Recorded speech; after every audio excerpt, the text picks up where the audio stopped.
like me, you're probably here on earth to help do things differently. And that means no matter what's going on, there's an invitation of deep silence and stillness inside that has suggestions and inspirations to do things differently. And when I feel in the midst of chaos or injustice or imbalance or things that are just expired, what I'm working to do is come back to the choice of being a spiritual first responder. Meaning, I anchor to a big picture truth, which is love is all that's real. When I'm anchored to that truth, it doesn't mean I sit on the couch, eat bonbons, and just chant mantras. What it's doing is it is informing my mind to give me ideas on how to respond, on what to put my attention on. You guys, our focus is food.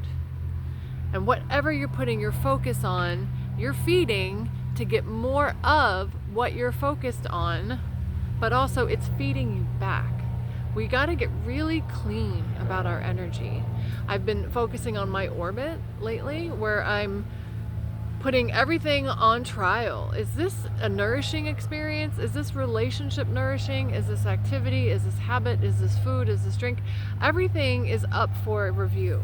And that's, I think, we're still in the shedding era of our development until February 17th-ish, right? Completing this year of the snake.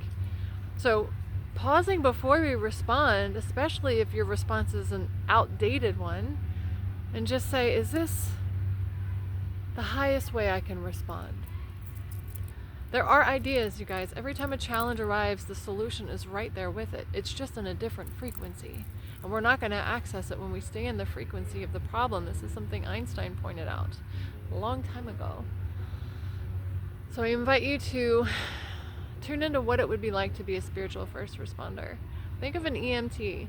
You know, if they showed up to a scene of a fire or an injury or a trauma and they got freaked out, they're not of service, right?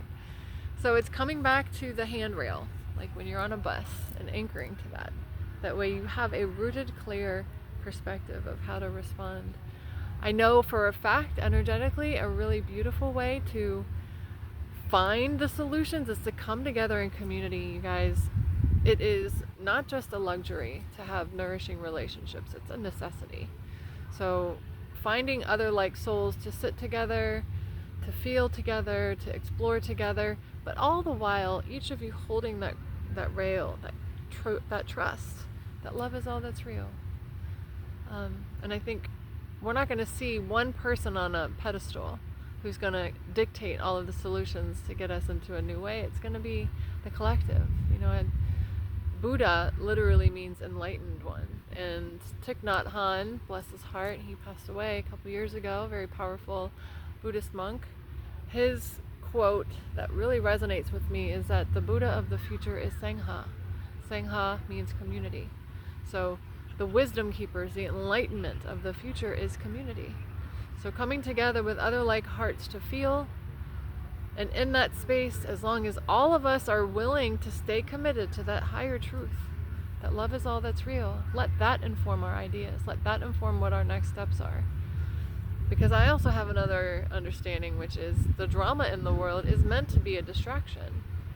It's going to continue to happen. It's not going to get quieter, because when we're distracted and we're in the fight energy, we're less powerful, you guys.